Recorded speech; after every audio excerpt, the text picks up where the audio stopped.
우리에게 가족을 허락하시고 가정을 이루게 하시며 또 그 안에서 성장하도록 이끄시는 하나님의 큰 사랑과 은총이 우리 모두와 함께 하시기를 성어버이, 성자, 성령의 이름으로 축원합니다. 예, 5월은 계절의 여왕이라고도 합니다. 그만큼 아름답고 복받은 계절이죠. 만물이 생동하고 아름다운 꽃도 피고 왕성한 생명 활동이 일어나는 이때 가정의 달을 정했다. 왜 그럴까? 5월 달에 어린이날, 어버이날, 스승의 날, 성년의 날, 이런저런 많은 날들이 있어서 그랬을 수도 있겠지만 아마 제 생각은 이런 발랄한 왕성한 생명의 기운들이 넘쳐난 이때에 우리의 가정과 우리의 인생을 한번 되돌아보면서 그런 기운들이 우리의 삶에 어떤 영향을 미치길 바라서 5월달을 가정의 달로 한 게 아니라 하는 그런 생각을 해봅니다. 오늘 또 어린이 주일로 이렇게 지키고 있습니다. 제가 어린이 주일 지키면서 이놈들 설교하는데 좀 조용히 못해 이렇게 하면 안 되잖아요. 어린이 주일인데 어린이들한테 살짝 걱정이 들었는데 또 이렇게 조용하게 설교 시간 되니까 유아 시간에 더 들어가 있네요. 참 감사하고 영호와 이래입니다. 예, 오늘 제가 이렇게 이름을 부르면서 목회 기도를 했는데 보니까 우리 최근규 청년이 이렇게 와 있는데요. 예, 하나님 나라 일꾼인데 제가 이름을 빼먹고 기도를 못 드려서 정말 죄송하고 제가 따로 이름 부르면서 새날 청소년 쉼터인가요? 새날 인턴십 센터. 새날 인턴십 센터? 네. 예, 제가 기억하고 기도해 드리도록 하겠습니다. 우리 정백강 성도님은 군대 가세요? 왜? 머리 이렇게 짧게 깎고 오셨어요. 예. 뭐 밉다는 건 아닙니다.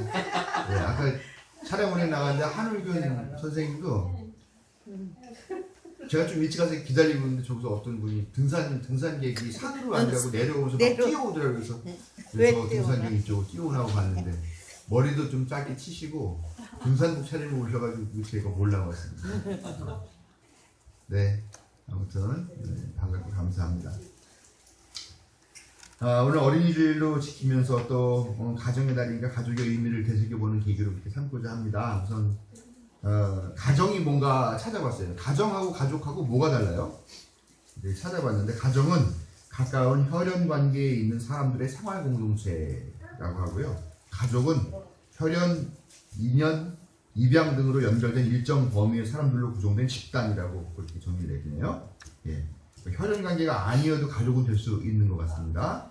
그런 의미에서 우리는 좋은 만남, 가족이라고 부르는 게 맞겠죠? 네, 가족 되시는 게 약간 싫은 분들이 계신 것 같은데 그래도 저는 가족이라고 생각할 겁니다.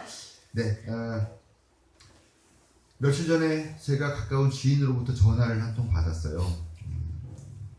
별로 좋지 않은 소식이었는데 무슨 내용이었냐면 아들이 게임에 미쳐가지고 밤낮 없이 게임을 하고 있고 이 아들이 엄마 몰래 엄마의 카드를 훔쳐가지고 게임 아이템을 사는데 한 200여만 원을 썼다. 그래서 예, 남 얘기 같지가 않죠? 근데 이런 일이 몇 번 있었던 것 같아요. 그러니까 이제 가족들이 앉혀놓고서 아버지가 엄하게 꾸짖기도 하고 또 때로는 매를 들기도 하고 막 그렇게 했는데 그때뿐 아무 소용이 없다는 겁니다. 어떻게 해야 될지 모르겠다. 그래서 저한테 상의를 좀 하고 혹시 아는 무슨 방법이 있으면 좀 알려달라 이렇게 얘기를 했어요. 그래서 자기 생각으로는 어디 기숙학교를 보내든가 아니면 시골에 계시는 부모님한테 보내서 거기서 좀 시골 학교라도 다니게 하면 어떨까 그런 생각도 하고요. 환경을 좀 바꿔주는 게 좋지 않겠나 이런 생각을 막 하면서 그런 고민을 이제 털어놨습니다. 일의 현상은 그렇습니다. 현상은 아들놈이 게임 중독에 빠졌다. 게임 중독이 됐다. 이게 현상입니다.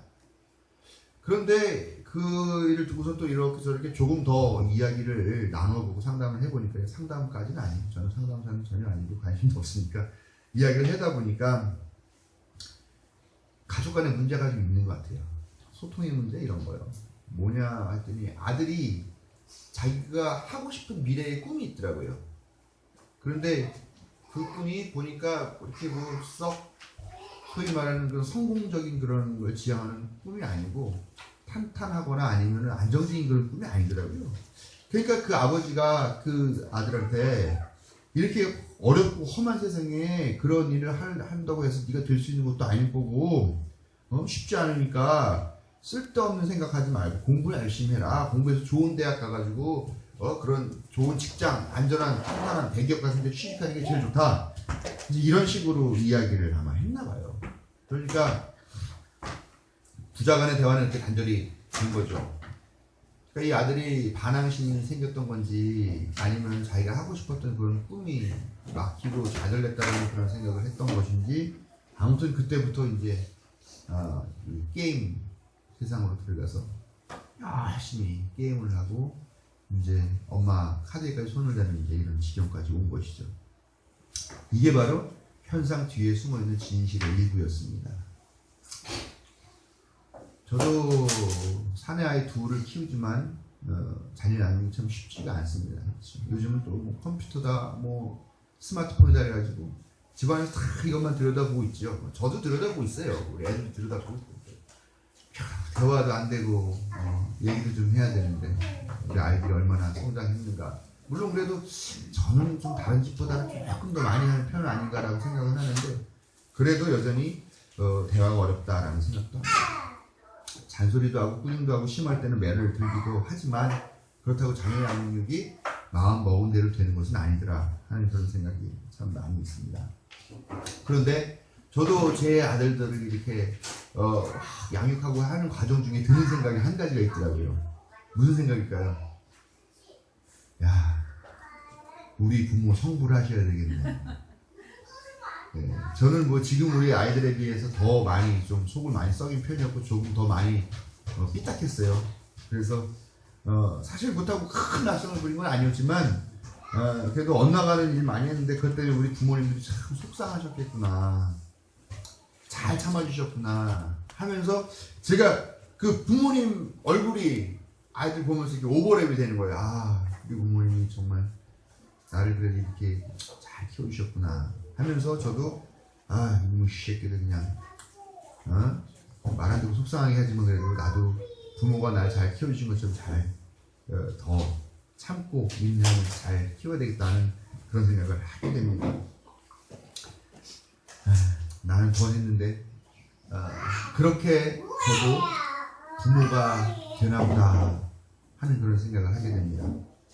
저뿐만 아니라 많은 가정들이 좀 전에 들려준 그런 지인의 이야기처럼 많은 가정들이 그렇게 가족 안의 문제로 어려움을 겪고 있는가 하는 것을 그렇게 알게 되었습니다. 성서에는 최초의 가정이 나옵니다. 그 가정이 어느 가정인가요? 네, 아담의 가정, 또 하와의 가정이죠. 근데 이 가정이 참 어떻게 보면 인류 최초의 가정이죠. 인류 최초의 가족이고 하나님께서 지정해 주신, 하나님께서 중매를 주신 그런 가정인데 이게 이 집안에 돌아간 일들을 보니까 이게 완전히 가정이라고 하기보다는 콩가루 집안이더라 이런 생각이 든다는 겁니다. 하나님이 자신의 형상을 따라서 사람을 처음 만들었습니다. 그 사람의 이름이 뭐냐? 아담. 사실 이름이 아담은 아닙니다. 아담이라는 말은 히브리어로 그냥 사람이라는 뜻입니다. 그러니까 하나님이 아담을 만든 게 아니라 하나님이 사람을 만들었어요. 이 아담이라는 뜻은 아다마라고 하는 흙 혹은 티클이라고 하는 그런 히브리어에서 나온 그런 단어입니다. 아무튼 하나님이 그냥 사람을 만드셨습니다. 그런데 이 아담, 이 사람은 혼자 살면서 다른 동물들, 식물들과 그냥 함께 가족과 같이 그렇게 살았죠. 근데 하나님이 딱 보니까 별로 좋아 보이지가 않으시는 거죠. 그래서 또 다른 사람을 하나 더 만듭니다. 이제 사람이 둘이 되었어요. 이 사람은 약간 신체 구조가 전에 있던 사람이랑 좀 다른 것 같아요. 뭐 울룩불룩하고 이렇게 곡선 위가 있는 그런. 그래서 야, 나랑 다른 사람이 있네. 분명히 같은 사람은 같은 아담은 같은 아담이지만 나와 다른 아담. 그때부터 비로소 남자와 여자라는 구분이 생기게 되죠. 남자 하나 있을 때는 그냥 사람 하나 있을 때는 이게 사람이 이게 남자인지 여자인지 구분할 필요도 없고 사람인지 뭔지 구분할 필요도 없고 이름도 필요 없는 그런 때였었는데 아무튼 하와라는 존재, 새로운 사람 하나가 더 생기게 되면서 그때부터 이름도 생기게 되고 남자 여자라는 성 정체성도 생기게 되었다라는 것입니다. 이 말은 뭐냐면요, 사람은 타인에 의해서, 특히 가족에 의해서 자기의 정체성을 형성하고 자기의 의미를 처음 갖게 된다는 것을 말하는 겁니다. 그렇죠? 그냥 전에는 사람. 그런데 나한테 이제 하와라는 이름도 생겼네? 네가 하와니까 나는 아담 할게 하면서, 그럼 아담, 하와 서로를 불러주게 되고, 그러다 보니까 이름이라는 의미를 갖게 되고, 자기가 여성, 남성이라고 하는 성 정체성도 생기게 되면서 자기라는 게 구성이 돼요. 이게 가정이라는 게 이런 역할을 하는 거죠. 또 조금 넓게 본다면 사회라는 것이, 큰 가정이라는 것이 북한에서는 사회주의 대가정 이런 식으로 부르는데요. 그런 사회로 나가는 그런 대가정에서는 또 거기에서 자기의 어떤 사회적 존재의 의미를 갖기도 하고 그런 정체성을 갖기도 한다라는 겁니다. 그렇게 가족은 나에게 또 우리에게 의미를 부여하고 존재와 관계를 만드는 곳이라는 것을 우리가 기억하면서 가정을 좀 소중하게 생각했으면 좋겠습니다. 이 가족이 있기 때문에 나라는 존재도 있구나, 나의 정체성도 있구나. 그래서 그런 의미로 가족 안에서 지내주십시오. 아무튼 이렇게 최초의 가정을 꾸린 아담과 하와 부부가 첫 번째 한 일은 무엇이었나? 성서가 기록한 첫 번째 일은 바로 죄를 짓는 일이었습니다. 하나님이 먹지 말아라! 라고 엄명을 하신 그런 명령을 어긴 것도 분명 큰 죄인 것이 분명합니다. 그런데 또 하나의 큰 죄가 있어요. 뭐냐면 자기의 잘못을 인정하지 않고 다른 사람에게, 그것도 자기의 가족에게 떠넘기고 덮어씌우고 미뤘다고 하는 그 죄입니다. 여러분, 가족이라는 게 뭡니까? 가족이라는 게 서로의 잘못을 덮어주고 허물도 덮어주기도 하고 용서해주기도 하고 대신 짐을 지기도 하고 그러는 게 가족이고 가정이지 않습니까? 근데 그런 거를 하지 못했어요. 그것도 하나님 보시기엔 죄였다는 거죠. 그래서 그들에게 결국 형벌이 내려지죠. 오늘 읽은 말씀이 그런 형벌의 말씀입니다. 그래서 이제 이러이러한 죄를 짓게 된다, 이런 벌을 받게 된다. 즉 여자는 출산의 고통이라는 형벌을 받게 되고요, 남자에게는 일해야 먹고 살 수 있는 그런 형벌이 내려지게 됩니다. 이게 형벌인지 아니면 축복인지는 잘 모르겠어요. 좀 살다 보면은. 아무튼 그리하여 가정을 꾸려서 부부의 연을 맺고 해서 가인과 아벨이라는 또 아들 둘을 낳게 됩니다. 근데 살다 보니까 이 큰아들이 또 작은 아들을 또 때려 죽이죠. 우리 비니가 형이를 때려 죽인 것 같은 그런 거죠. 상상도 할 수가 없어요, 저는. 근데 그런 일이 그 집 안에서 벌어졌습니다. 작은 아들은 죽어 없어졌죠. 큰 아들은 또 벌을 받아가지고 떠돌이 신세가 됩니다. 힘겹게 상고를 통해서 낳은 아들 둘이 하나는 죽고 하나는 추방당해가지고 곁에 없고 아무것도 남지 않게 되더라라는 겁니다. 완전히 콩가루예요. 부부는 서로 죄를 떠넘기고 자식 둘 낳은 놈은 서로 때려 죽이고, 하나는 그래가지고 벌 받아가지고 추방당해서 부모 곁을 떠나게 되고 결국 다시 둘만 남게 되는 이런 정말 풍비박산이 나고 아무것도 남지 않는 그런 불행한 가족사가 바로 이 아담과 하와의 가정사라는 겁니다. 창세기 5장에 나오는 인류의 족보를 보면은요, 인류의 시조를 아담이라고 보죠. 근데 거기 보면요, 아담의 아들이 있는데 아들이 셋이다라고 얘기합니다. 3명이 아니라 이름이 셋이라는 얘기예요. 셋을 낳고 셋을 누굴 낳고 이렇게 나옵니다. 가인과 아벨이라고 하는 이 두 아들은 흔적도 없이 족보에서 지워져 버린 그런 존재가 됐다라는 겁니다. 그럼 이 두 아들의 흔적이 없습니까? 없을 수가 없죠. 분명히 그 두 아들은 그 부모의 마음에 묻혀 있을 거라는 거죠. 콩가루 집안, 풍비박산 난 집안, 결국은 모든 가족 구성원들이 다 마음에 상처만 두루두루 떠하는 그런 가정, 그런 가족이라는 겁니다. 참 불행한 가정, 참 불행한 가족들이라는 겁니다. 그런데요, 좀 전에도 말씀드렸다시피 그 인류의 족보를 보면은 아담의 아들이 셋이다 이렇게 나와요. 셋이라는 사람이라고 나옵니다. 세 번째 아들의 이름이 나옵니다. 그리고 5장 4절 말씀을 보면은요. 예, 여기 지금 나오는 말씀인데 5장의 말씀인데 여기 4절 보면 뭐라냐면 셋을 낳은 후 800년을 지나며 자녀를 낳았다라고 합니다. 우리가 이름을 알 수 없는 그 자녀들이 더 있다라는 겁니다. 아담과 하와 부부는 그렇게 가슴 아픈 고통의 아픔의 가정사를 지니고 있었지만 그럼에도 불구하고 이들은 다시 사랑을 시작했고 다시 가족을 꾸렸고 다시 가정을 바로 세웠다라는 것을 이 말씀을 통해서 알 수 있게 됐다라는 겁니다. 부부가 되자마자 죄를 떠넘기고 서로에 대해서 배신감을 느꼈겠죠. 낳은 자식들은 서로 죽이고 결국은 죄값을 받고 떠돌이 신세가 되고 어느 것 하나 가정의 모습을 제대로 보이지 않고 아담, 하와, 가인 이 살아남은 세 사람의 마음에는 이루 말할 수 없는 상처가 있겠죠. 그런데 이 부부가 절망하고 좌절하고 미워하고 배신하고 헤어지고 떠나가고 등 돌리고 서로 욕한 것이 아니라 이런 와중에도 새로운 희망을 찾아서 새로운 자식을 낳고 더 든든한 그런 건강한 가정을 꾸렸다는 겁니다. 가인도 가인 나름대로 동생을 죽였다는 사실에 그 마음속에 큰 죄책감이 있었을 텐데 그런데 그가 떠돌이가 되어서 아내를 만나고 에녹이라는 아들을 낳고 가인족 속 가인족의 족장 시조가 되었다는 겁니다. 어쨌건 그 모든 상처를 딛고 일어나서 가족을 추스리고 새로운 가족을 세우고 가족을 든든하게 하는 이런 과정을 딛고 아픔을 간직하고 그 아픔의 과정을 통해서 서로를 신뢰하게 되고 서로를 의지하게 되는 그런 과정을 겪어서 그렇게 가족이 되는 것이더라는 말이죠. 수많은 오류가 있고 실수가 있고 상처를 주고 받고 하면서도 그렇게 가정이 되어가는 것임을 믿으시기 바랍니다. 여러분, 저도 목사고 어떤 사람은 제가 이슬만 먹고 살 것 같다고 그렇게 얘기를 하는데 오해하지 마세요. 참이슬 아닙니다. 그럼에도 불구하고 그렇지만 사실은 저도 참 그렇게 자상하고 그런 사람은 아니에요.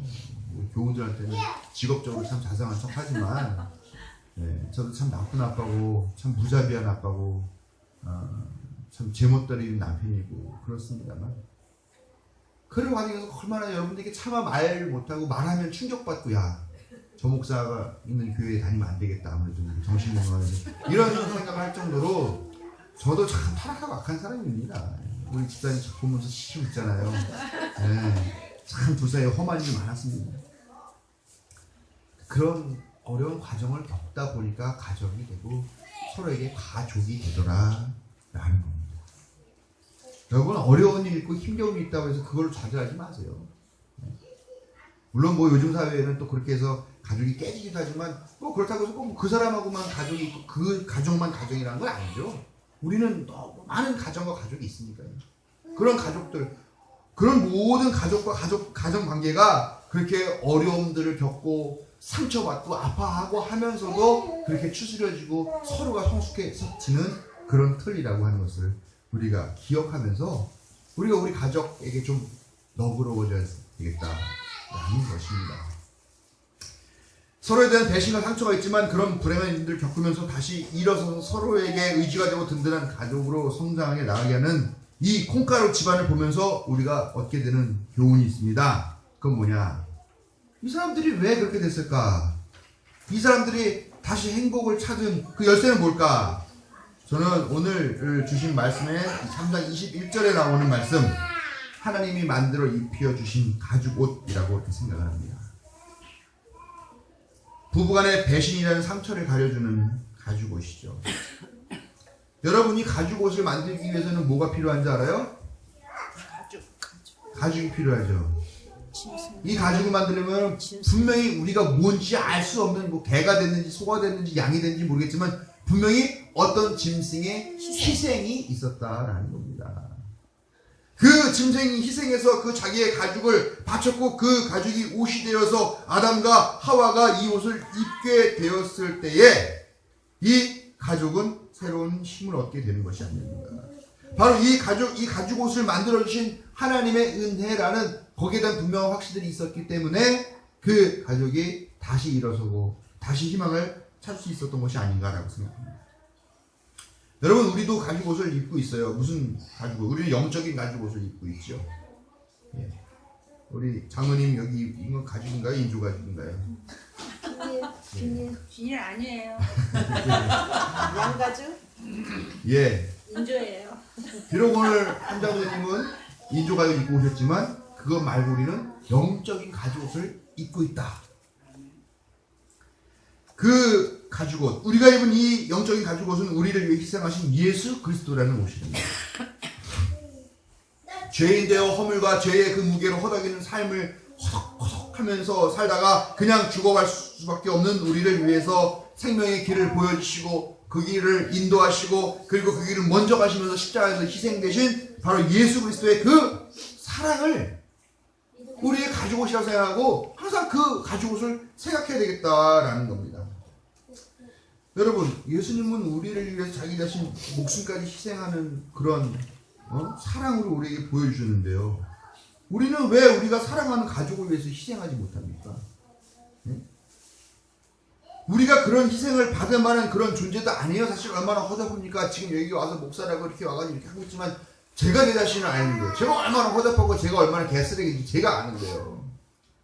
여러분들도 사실 난 어디 뭐야 하고 다니지만 아무도 안 있을 때 혼자 있을 때 알잖아요. 여러분들이 얼마나 죄인인지 얼마나 허접한 존재인지. 여러분들은 사실 여러분이나 나나 그런 사랑과 그런 희생을 받을 자격이 있는 존재가 아니에요. 근데 왜 그렇게 해주셨어요? 그게 예수님과 나와 가족이 된 관계잖아요. 그런데 왜 우리 가족을 그렇게 해주지 못합니까? 예수 그리스도도 우리를 그렇게 참아주셨는데 왜 나는 내 아들들을 참지 못하고 내 아내를 참지 못하고 내 부모를 참지 못하고 내 형제자매를 참지 못하냐는. 그렇습니다. 희생으로 가족은 가족이 되는 겁니다. 아내를 위해서 남편을 위해서 아내가 자식을 위해 부모가 부모를 위해서 자식이 형제자매를 위해서 서로가 희생할 때에 비로 가족이 되는 거죠. 가족이 되기 위한 희생이라는 게 사실 무슨 거창한 게 아니에요. 무슨 가족이 죄를 져서 사형당하다 내가 대신 가서 희생해서 내가 다시 사형당할 이런 것도 아니잖아요. 가족 안에서 하는 희생이라는 게 뭐예요? 아버지가 아버지의 권위가 있지만 그것만 내세울 것이 아니라 자기를 앞에 내세우면서 막 내 말만 들으라고 할 것이 아니라 자기도 좀 죽이면서 가족 구성원들이 이야기를 들어주는 게 희생이죠 뭐. 야, 그따위 직업이 앞으로 뭘 먹고 살기가 힘든데 그런 걸 하겠다고 그래? 집어치우고 너한 입만 내 말만 듣고 공부 열심히 해서 좋은 대학생만 가기는 해. 아버지는 이렇게 말하는 게 당연할지 모르겠지만 그러나 아버지의 마음을 잠시 내려놓고 희생한다는 마음으로 아들아, 넌 뭐가 하고 싶니? 넌 뭐가 하고 싶니? 비니는 하고 싶은 게 생겼으니까 되는데 혀가 넌 뭘 할 거냐? 앞으로 큰일이다. 나는 너만 보면 아주 답답해 죽겠어. 네. 아이들의 이야기를 들어주고 가족의 이야기를 들어주고 아내의 이야기를 들어주고 아내한테 명령만 할 게 아니라 큰 소리만 칠 것이 아니라 아내의 이야기를 들어주고 상대방을 존중하고 그의 이야기를 들으고 원하는 것을 해주고 그게 가족들 할 수 있는 희생인 거죠 뭐. 다른 게 희생입니까? 그렇게 될 때에 그런 희생이 사라진 가족 간의 대화를 다시 터지게 하고요. 굳어진 얼굴을 미소짓게 만들고요. 서로에 대한 신뢰감이 커지게 만들고요. 그만큼 의지하게 하고 마음을 열게 하고 그럼 우리 가족이 행복하게 돼요. 뭐 어렵습니까? 근데 더 놀라운 일이 있습니다. 그런 우리 가족의 행복한 모습을 보면서 우리의 부모님이신 하나님이 미소를 지신다. 어떤 미소? 네. 아빠 미소입니다. 아빠 미소. 생각해보세요. 하나님이 우리를 보고 아빠 미소를 짓는다.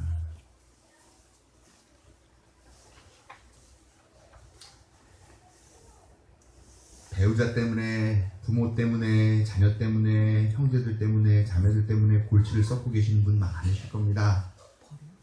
처음 가정인 아담과 하와 가정이 참 콩가루 집안에 들어와 있지만 우여곡절을 겪으면서도 그래도 그 가정이 회복되고 다시 세워지고 재건되었습니다. 우리도 사실은 처음이에요. 가족. 그쵸? 뭐 나면서 뭐 내가 선택해서 온 것도 아니고 난 가정 안 가질래. 뭐 그럴 수 있는 것도 아니죠. 그렇게 좌충우돌 하면서 가정이 되어가는 것입니다. 우리를 위해 희생하신 예수님을 생각하면서 우리 가정이 건강한 가정이 되기를 간절히 바라는 부모님이신 하나님을 기억하면서 서로 희생하고 존중하고 이해하고 용납한다면 우리의 가정은 바로 하나님 나라가 될 줄로 믿습니다. 에베소서 5장은 우리에게 이렇게 말합니다. 그리스도를 두려워하는 마음으로 서로 순종하라. 아내들은 주님께 하듯 남편에게 하라. 남편은 그리스도께서 교회를 사랑하셔서 교회를 위해 자신을 내주신 같이 아내를 사랑하라. 여러분, 이 말씀은 단순히 부부관계에만 국한된 게 아니죠. 부모 자식 간에도 해당되는 거고요. 그 다음에 형제자매 간에도 해당되는 거고요. 더 나아가 교우들 또 이웃 간에도 해당되는 이야기입니다. 죽게 하듯 하라. 모든 인류에게 죽게 하듯 해라. 그러면 행복해지는 겁니다. 가족이 참된 가족이 되는 것은 하나님을 모시고 예수 그리스도를 따를 때에 그도 참된 가족이 됩니다. 어려움이 있겠지만 그 어려움 가운데 가족이 비로소 가족이 된다는 것을 기억하시면서 또 인내하고 서로를 격려하는 것도 좋은 일일 것 같습니다. 예수 그리스도를 모신 여러분의 가정에 평화와 이해, 관용과 용납, 배려와 희생이 그리고 하나님의 도우심과 인도하심이 함께 하시기를 성어버이 성자 성령의 이름으로 축원합니다.